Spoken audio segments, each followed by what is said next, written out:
Hello, everyone. Welcome back. So we are here with our second interview with Kelli Michelle. For those of you who missed our first interview, Kelli is a nutrition coach here in Scottsdale.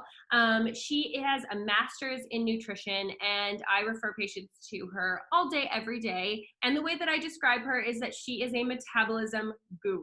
There is literally nobody better at understanding and resetting the metabolism, in my opinion, and in my experience. So today we have a super special interview for you.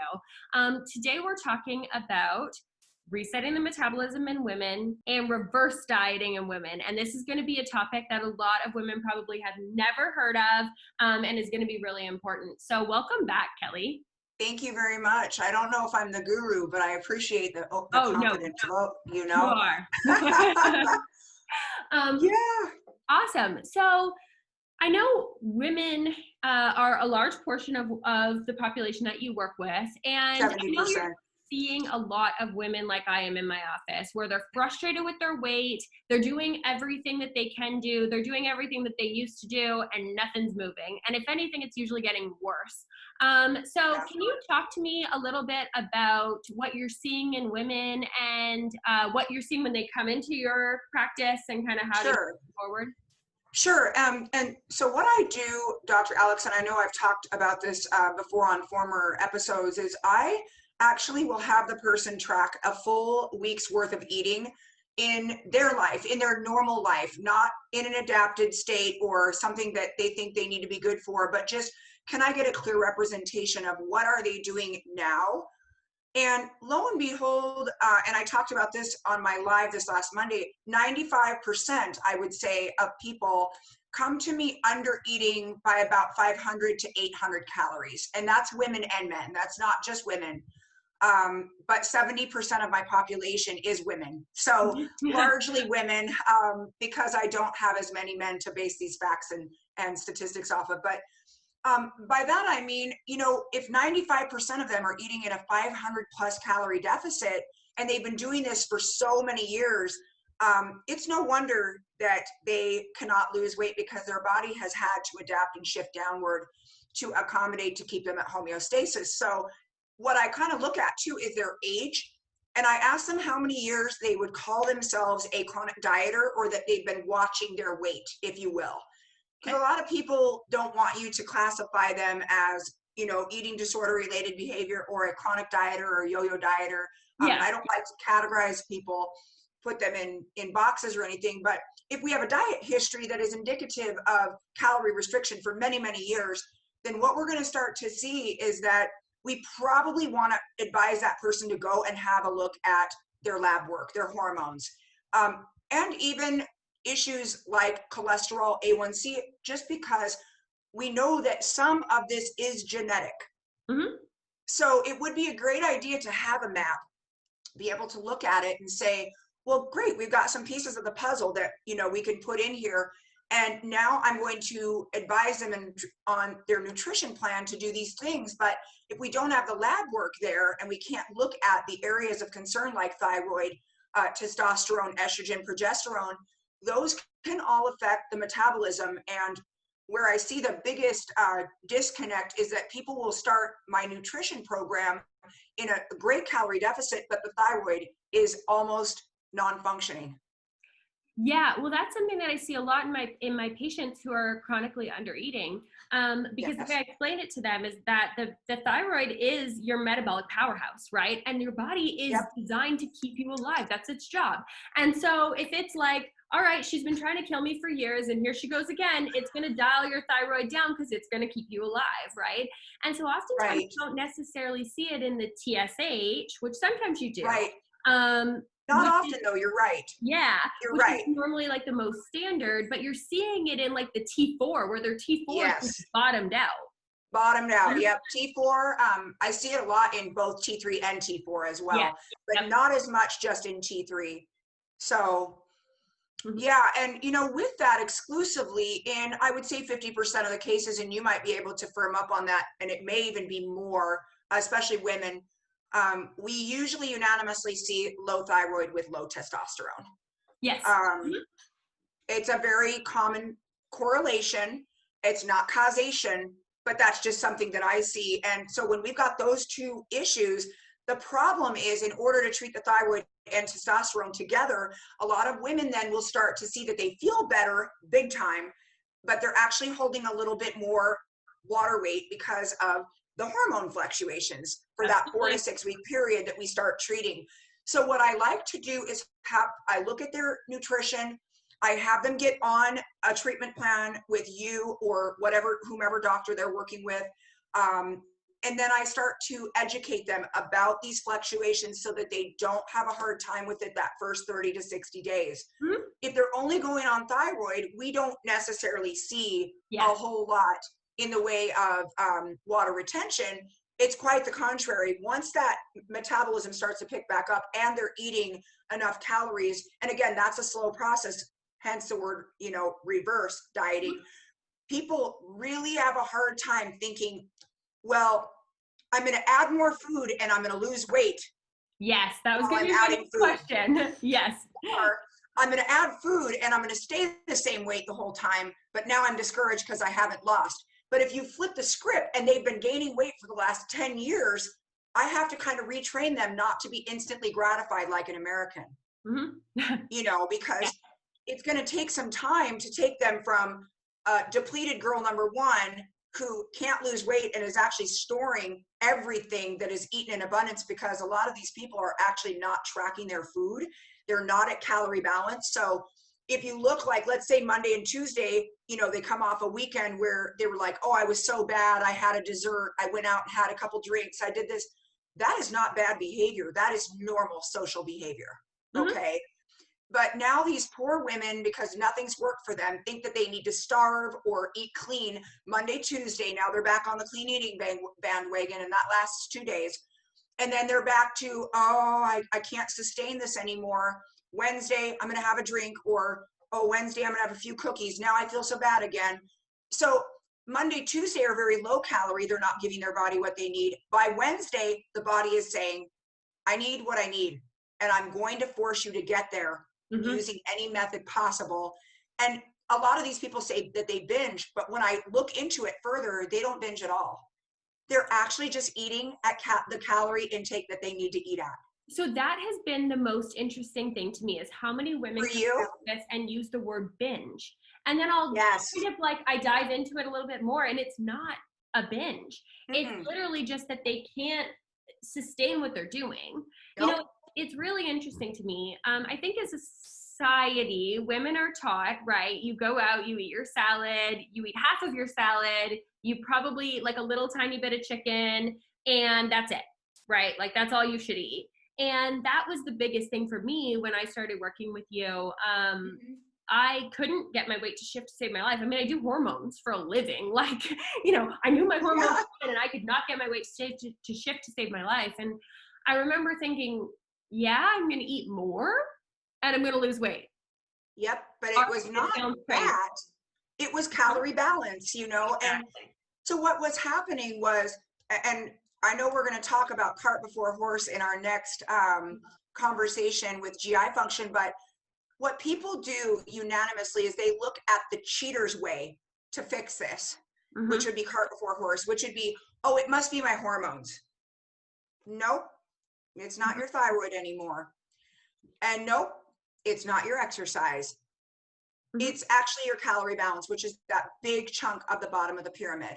Mm-hmm. So if we look at a pyramid, right, this is what calorie balance represents. This tiny little part up in the top is supplementation, balanced hormones, sleep, adequate repair, water, micronutrient intake, and all those minute things that you would do that would create the rest of that 30-35% of the equation.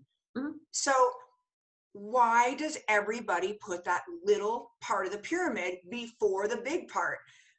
I think it's a lack of education, lack of knowledge, and that people have just not dove in far enough to see, oh, wow, okay, calorie restriction hasn't been working for me for 10 years. I have put on 20 pounds doing that. Mm-hmm. Oh, when I point that out to them, they're like, you're right. So why are you fighting me? Why don't you just trust the process and we'll see if reverse dieting works for you? So can you And lo and explain behold, what you mean by reverse dieting? Can you explain yeah. that to So people who don't know what that means? yeah, so basically reverse dieting is the process of adding calories very slowly, especially in people who have dieted for a long period of time in a massive calorie deficit to avoid refeed syndrome or a refeeding fat regain process where let's say the person is eating 1,000 calories, but their body requires 1,750 for maintenance. Well, I wouldn't start them at 1,550 because I know that they're going to gain weight on 1,550. What I would start them at is maybe 1050 or 1100 and start to restructure protein, carbs, and fat to the better percentages for their goal so that over the long haul of the next 3 months, slowly over time, by moving their carbs, protein, and fat into a position perfect for fat loss, by the time I get a little bit more of their calories into their system, they're going to be satiated. They're not going to have GI trouble anymore. They're going to be able to go out to eat and make it fit their actual daily structure. Yep. All of these wonderful things that will allow them to be social. And what better of a time than now before the holidays to learn these practices, right? And to also push more calories so that come December, if they're eating 1100 calories, maybe they'll be at 1350 to 1450 by then. So it's not Well, going to feel 1450 so is a bad. lot easier Yeah. to socialize off of, right? So now they're not labeling their socialization as a fearful time with food. They're labeling it as a fun time with food. So basically, reverse dieting is adding a small amount of calories. And again, then their coach waits and watch the adaptation period, which is about 10 to 14 days. When I get someone eating in a great calorie deficit, they're either hyper responders, which is awesome, meaning I can move them fast because they drop really quickly, or they are slow as a snail, primarily women that are over the age of 50 or 45. And they're very slow. Why? Because alongside metabolic adaptation from restrictive eating, we've also seen a drop in their thyroid and in their, metabolic hormones, if you will. So I want to make sure too that they don't gain weight doing that, or then they're going to be discouraged and quit. But every once in a while, I do have to put 1 to 3 pounds on somebody to get them to their high end of maintenance before I can diet them. Makes sense. Because we can't diet nothing from nothing. So if we're eating 1,000 calories or 1,300, we don't have anywhere to go. Like we're going to have to go down to 1,000 calories, and we're not going to lose very much weight because the metabolism from 1,000 to 13 is not going to pick up much. Even a 12-year-old shouldn't be eating 1,300 calories. Definitely. So to put that in perspective, most women, their maintenance without expenditure is 1,800 to 2,250. And so now you see. Yeah, I mean, that's a huge difference. In comparison to what the majority of women are eating in my office, that's a huge difference. And what's so interesting to me is that a lot of my patients, when I start having this conversation with them, I start opening up this door. It's a scary door to open, which I feel because I had that same reaction. Like, really? That's what. Did you really? Oh my God, yeah.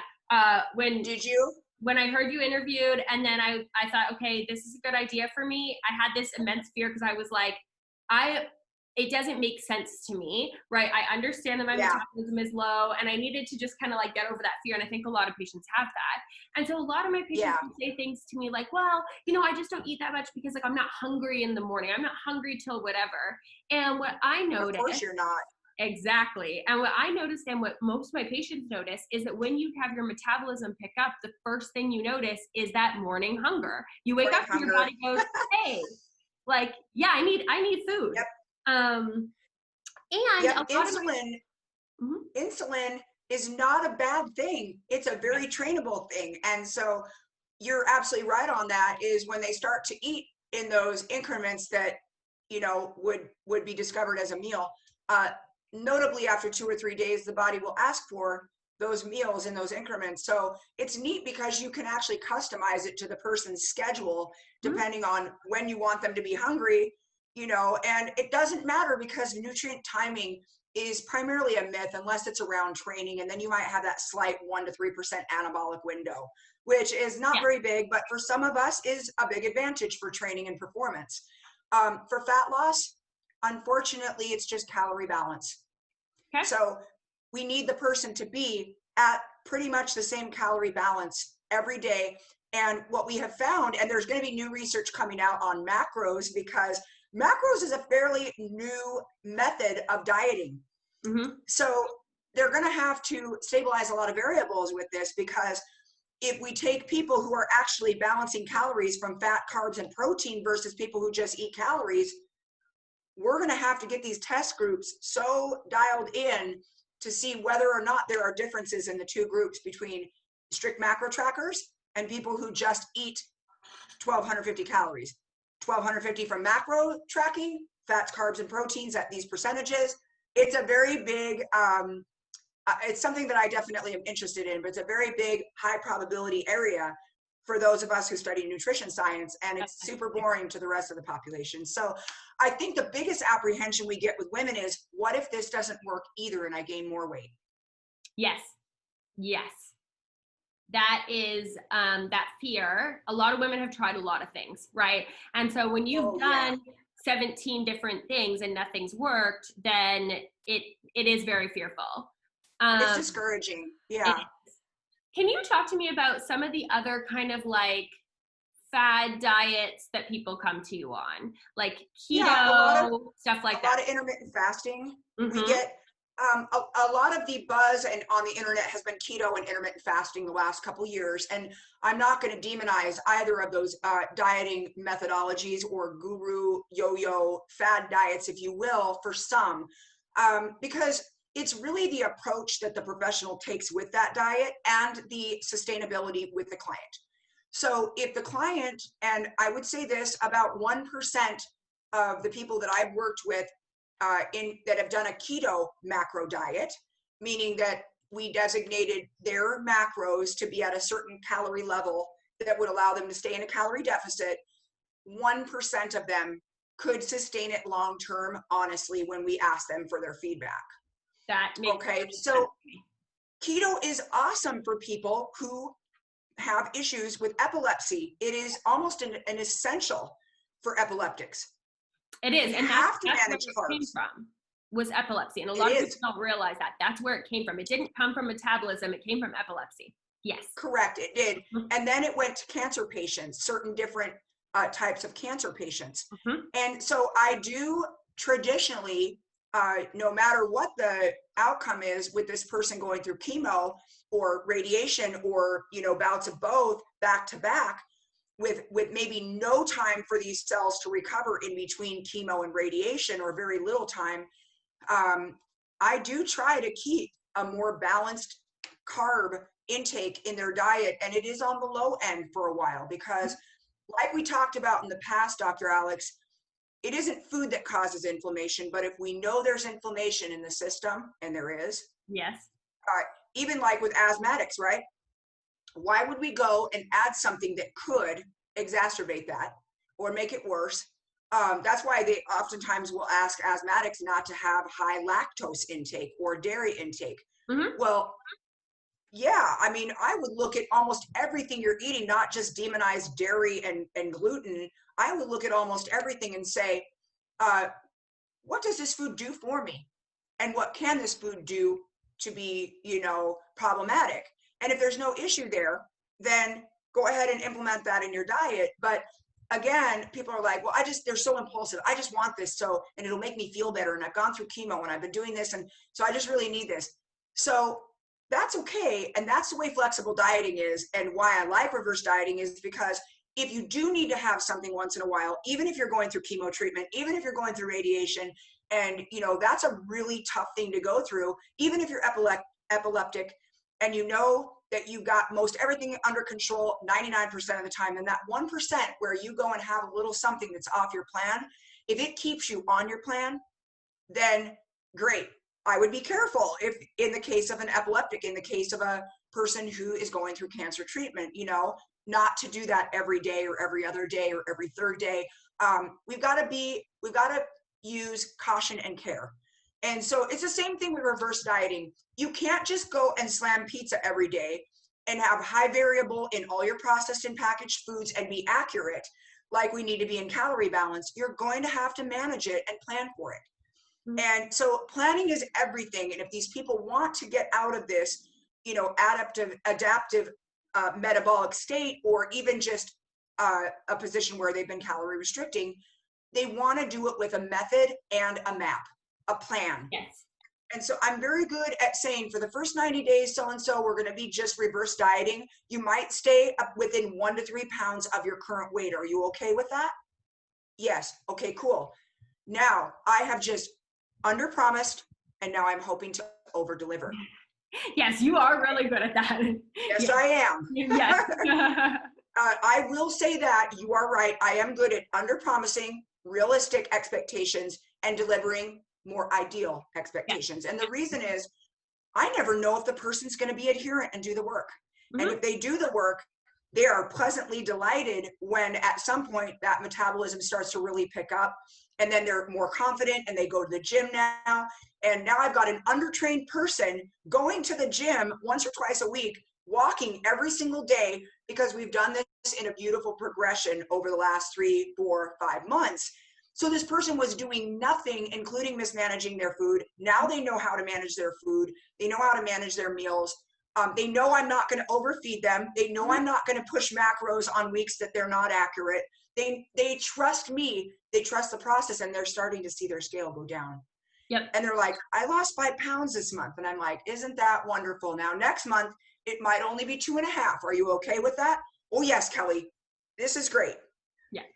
Now, the next month, they lose 3 or 4 pounds, right? And now we're in this under promise, over deliver cycle. And I'm like, and now my feedback to them is even more impactful, because they set their expectations at realistic with the professional, and they did all the work. And now the professional tells them, because you did this work, you are now getting the reward. In fact, I didn't expect for you to be here, but you are here, And then they're like, I did a great job. Well, yes. So part of it is psychological, but part of it is also me just being very precautionary by like not over promising and under delivering, because they have a system that's really down, or their adherence is not very good. Yeah.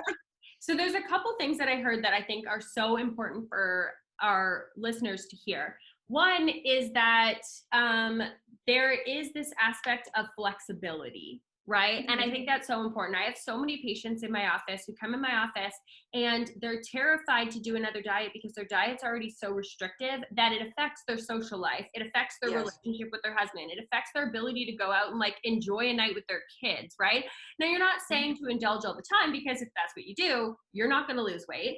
But it's about that flexibility. It's about being able to live your life. And I love that. Right. The other thing that I think that you mentioned that people need to hear is this step-by-step process, because there's so many patients that are like, okay, this week I'm going to get my diet in check. I'm going to start exercising 4 times a week. I'm going to walk every single night. I'm going to do this. I'm going to do that. And then 2 days later, they're back. Yeah, they put too many expectations and too many responsibilities on the plate, where when I start with them, I say, please don't work out because I want to focus primarily on your nutrition. And please don't do this because I want to focus primarily on your nutrition. Please don't add this. I want to focus primarily, because I know that if they're going to learn this the correct way, it's going to take every ounce of free time that they have in the next 2 months. But it does, but it's not, it's doable. Like, and it takes understanding, but it's completely doable. Like it's not hard. It's actually easy. And that's the one thing that I want patients to understand is, like, with me, I mean, when we go away on vacation, I go away on vacation and I want to have fun. I want to not I'm pretty good. I try to stay on plan, but like I go away to eat. And especially if I'm in another country, I'm going to eat good food. That's what I'm going to do on my vacation. I'm going to drink and I'm going to eat good food. And you have the knowledge to do that now. And you do it all the time, and you stay in maintenance within 1 or 2 pounds all the time. Yep. And all the time. The best part is when I get home, I am thrilled to be back on my plan.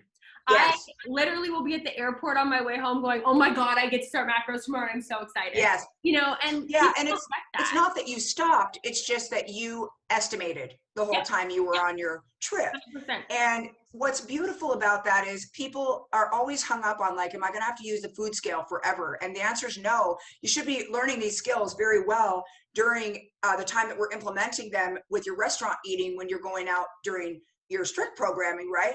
So that when you do go on vacation, you can get to a point where you just eyeball everything and you're going to make it work and you're going to get as close to your macro goals for that day as possible by estimation. Mm-hmm. And I think that that's a very freeing experiment for people, but it causes a lot of anxiety the first or second time they do it because they don't want to lose the results that they've worked so hard to get. And I understand that mentality. So I've been trying to educate a lot more on HAP is not bad. Estimating is not bad. Remember, for the rest of our life, we're not going to be measuring every single thing out. But we do need them to learn, what does 4 ounces of sirloin look like versus 4 ounces of salmon versus 4 ounces of cod versus 4 ounces of chicken. All of these have different density and they all have different, a different look to them, if you will. So it's important, is very for them to get that knowledge and that confidence behind them. What does a cup of pasta look like on our plate when it's spread out? What does 100 grams of potato look like? So on and so forth. So that learning experience, and I will say this, for 50% of the people that start with me, and I find it more so in the older age generation, they're not as technology savvy, but using the applications that I allow them to use, they really get it down fairly quickly, even though I think they doubt themselves in the beginning, Yes, definitely. So, I think the other thing that's super freeing about kind of that resetting your metabolism, right, which is what we're talking about. We're talking about it from a metabolic adaptation standpoint with macro tracking, right? But really it's resetting your metabolism. The most freeing part about resetting your metabolism is that when you go away, like if you go away on vacation and you come back like a couple pounds heavier, you're not like, oh my God, just throw up all my red flags and jump off the cliff, because you're used to that. A lot of women are used to that being the tipping point for going heavier, right? It's not like it'll balance itself out and it's in your control. Very quickly too, within a week, where it used to take over a month or two to get back to your normal fighting weight. Well, that's because of all the avenues that these people think they need to use, like out training their crappy diet while they're on vacation, feeling so restricted during their dieting periods that any vacation is like a binge fest, or, you just go hard or go home. That you don't feel like you even have to do that anymore. So you make better choices because 100%. You're like, I can have that whenever I want. I don't need to overeat on that. I don't need to overdrink. I can have alcohol if I want to, So I really think once people get to a comfortable intake, and especially for women, once they get up over 1,500 calories, near the 1,1700 range, they're like, man, coach, it's actually kind of hard for me to fill these macros. And you got there yourself. You remember, a few months back before I was like, hey, listen, this is what we're going to do. It's hard to eat all that food. So you've almost got to have something that's a little bit more indulgent during your day, every day, to get you to your macros. And what you realize about that is, wow, I'm still looking better and better and better all the time. It's cool. How are we going to add lean body mass if we're in a calorie deficit? We're not. Well, and that I think is so important, because a lot of women, like, weight training is starting to become a thing in women, which I love. I love about this. I'm doing a ton of episodes on that because I think it's so important. But you're not going to gain muscle mass if you don't have enough calories. Right. You can't build a set of glutes, a beautiful set of glutes, when you're not eating enough. Your muscle, in order for it to grow, is going to be torn down and it's going to need to repair. And part of the repair process is fueling, and efficiently fueling. And sometimes that will require a person to even be in a little bit of a calorie surplus. I see a varying range. And I know Alan Aragon and Brad Schoenfeld just did a study on this, for protein requirements needed. And then we've also seen total calorie requirements at projected maintenance as well. Women have a lot of variability where they're not at maintenance. They're still in a little calorie deficit, but they are now starting to actually add lean body mass. And we can see that in DEXA scan. Yep. And there is a little bit of variable in DEXA scan. So I'm always like, oh, I wish I could know that, just that little variability, but we see it, and so the closer I can get them to their actual maintenance, and a lot of times their projected maintenance will be, 2250, but their real true maintenance is 2550. And you're like, oh my gosh, from 2250 to 2550, you didn't gain a single pound, but you look different because you did lose body fat and gain muscle mass. Yes. In that little time period there. So it's beautiful coming out of a reverse into a building phase. They've lost, say, 10% body fat in that slow reverse, and now they're in the perfect place to add lean body mass, and it's exactly what they wanted. Now it takes time. Most people that come to me, even with 15 or 20 pounds of fat to lose, right? Whether that's 12 to 18% body fat, it's different in every person, percentage base versus pounds. By the time they get there, they're like, wow, I actually thought I had more muscle than that. And I'm like, well, there's a really good chance that you did lose a little bit of muscle mass in your dieting phase. You're natural, especially for people not on testosterone. Let's just put it that way. Yeah. If you can keep all of your muscle mass while you diet, your nutrition coach is fantastic. Most of mine do. There are a couple people who will not get their hormones treated, and I respect that do lose a little bit of lean body mass in the dieting phase at the very end. You can see it at the end in the DEXA scans. Yeah. Not in the beginning as much, but as you drop calories, and that's why it's so important to know that if you're staying in a calorie restricted phase, by the time you are older, you are going to see issues with sarcopenia, muscle loss, bone density, most likely. Because again, if we're just constantly focused on the calorie restriction of it, we're losing out in a lot of different areas, not just metabolism. Yeah. Yeah, and I think that a lot of women, they don't think about that. They don't think about like that loss of muscle as they age as being such an important indicator for health long term. And injury prevention. Yeah, focusing on that I think is key to maintaining like lifestyle, maintaining your ability to be active. Yep. So for women who are watching this that are thinking, okay, I've done everything and nothing's working, what advice would you give them to kind of get their ball rolling? The advice I would give them is that they really need to, and please listen to this, step out in faith. There will be a teacher who will appear to you that will speak truth in love to you, and you will be able to completely embrace this process if you're all in. Do not be 1 foot in and 1 foot out when you start. And just start tracking your food. That way, if we look at what you're currently doing, we can say, well, we've got a dysfunction here, we've got a dysfunction here, we've got a dysfunction here. Okay, for the first month, I'm going to fix this dysfunction. The second month, you're going to see me moving this to this. Don't be alarmed. This is going to happen. Da, da, da, da.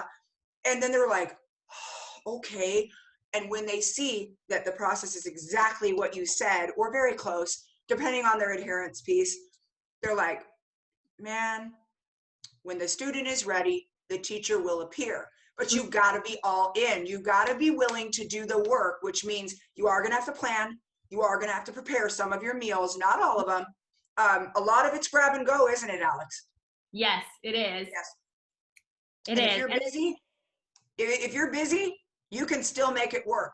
But you do have to focus on the processes and the practices. And you do have to care about them enough to want to get better and better each week, even if it's just a little better. Yep. For my busy people, because I will say this, a lot of doctors send me clients and I jump on the phone with them because I want to figure out, are they the level of commitment that I want to? Because I don't want to work with uncommitted people, right? And I will be very honest with them. I'm like, I think you got a lot going on right now, and that you should get this finished first and this, and start on this. And then I want you to contact me in February if that's around the timeline where you feel like things are starting to slow down a little bit. And they're almost like relieved by that plan. Yep. So, and it also sets a deadline for them that they have to finish up item 1, item 2, item 3, because they're sick and tired of living overweight. Well, and I think that brings up a really important point, right? Despite the fact that in my patients, my personal experience and my personal experience with my patients is that when you reverse diet, when you actually stick with the plan and you're actually adherent, it is the best thing for resetting the metabolism. And I will hands down say that any day of the week, it literally changes my patient's life day in and day out. However, it is not going to be like, oh my God, I went on phentermine and now my metabolism's super high and I'm just dropping weight like crazy, right? Like you have to adhere to the program and work your way through it. Now, oftentimes it is faster than people think, and it's faster than a lot of their other experiences have been, but it's not a magic pill. And it's not a magic pill for a reason, because resetting your metabolism means that you get long-term gains. Yeah, And and it's you not don't the get same for long-term everyone. gains from nothing. Yep.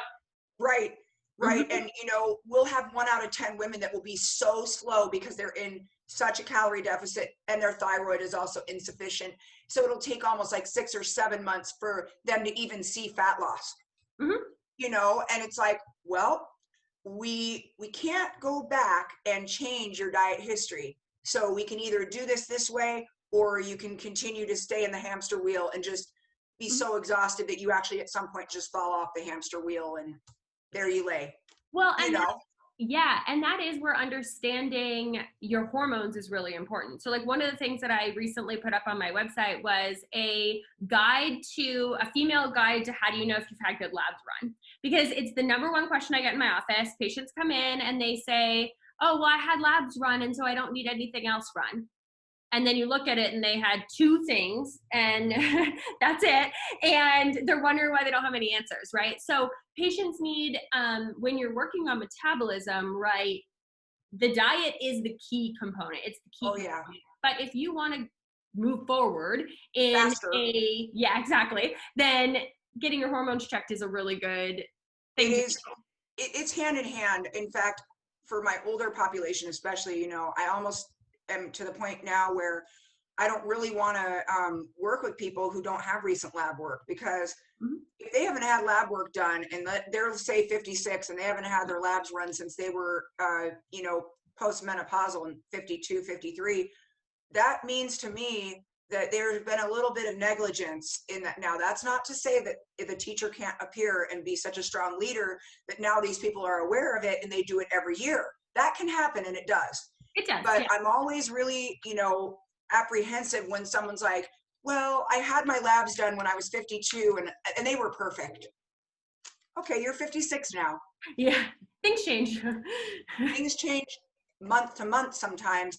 We Yep. go through traumas and stresses, and this, Dr. Alex, just from working with prior, you know, clients together, a lot of times these things are important in the process too. Like, we have somebody who was really good when they started 6 months ago, but then they lost their spouse, Mm-hmm. or Yeah. they went through this period of, even COVID-19, the whole hype with COVID-19, and we won't get too much into that today, but people lost their jobs, and that was extremely traumatic to them, because to most people that's their livelihood. Yep. It's Mm-hmm. traumatic, Yeah. and how they process that stress definitely can be seen in their lab work sometimes. So Absolutely. Absolutely. Yes. I would encourage women, if you've gone through a divorce, if you've gone through a loss of a spouse or a family member, an extremely traumatic time frame where maybe you didn't eat very much, you couldn't because you were just so paralyzed by emotion and just loss and confusion and very little clarity, I would go in, have that fingerprint taken first, that Mhm. beautiful fingerprint, and then, hey, this is what happened. Be very honest with your nutrition coach, whomever it is. These are the problems. This is what I've gone through. I write every single one of those things down. And when I'm looking at someone's 90-day review, I literally say, how do you feel now about your GI? Is everything rocking and you're Mhm. feeling? Usually I get that feedback every week anyhow. How is your energy when you're training now? Are you enjoying it versus just feeling like it's a job? Yes. Okay. And I address every single thing that Yes. they have said they're uncomfortable with, or that has been lagging, or, that they're just not happy with, that they used to really enjoy doing. Absolutely. you Yeah. know, and And then I encourage them to communicate with the doctor. mhm. Okay, so these are not nutrition related issues. please bring these up to your doctor the next time you see them. Let me know what you guys are going to do, if you change your treatment program or whatever.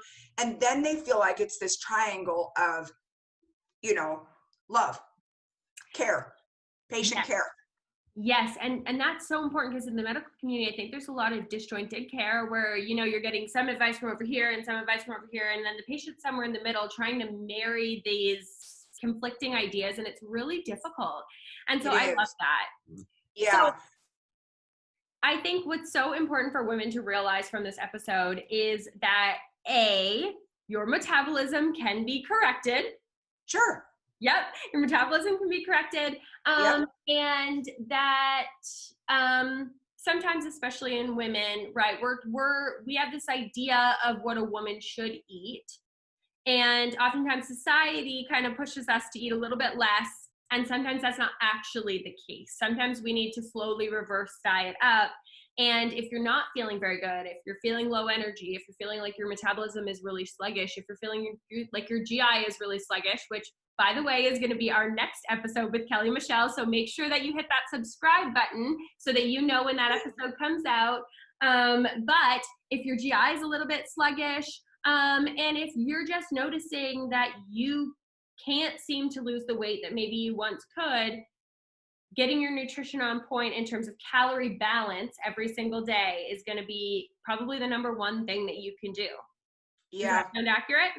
Absolutely. Yep. And third to that would be start working on your sleep hygiene right now, because sleep hygiene is something that takes a while to actually fix. Yes, absolutely. And sleep is so important for hormones, which were in some previous episodes. So you guys can go and look for that. Well, thank you so much for coming on, Kelli. I am so excited for our next episode, which is going to be on GI function and nutritional deficits. And as always, this channel is designed to bring women resources to make their health better. So make sure to hit the like button, hit the subscribe button so that you know what episodes are coming out next, and share this with somebody in your life that maybe has been struggling with their weight, that's looking for a solution, because solutions are out there. Thank you so much, Kelli. Thank you. Have a great day, Dr. Alex. You too.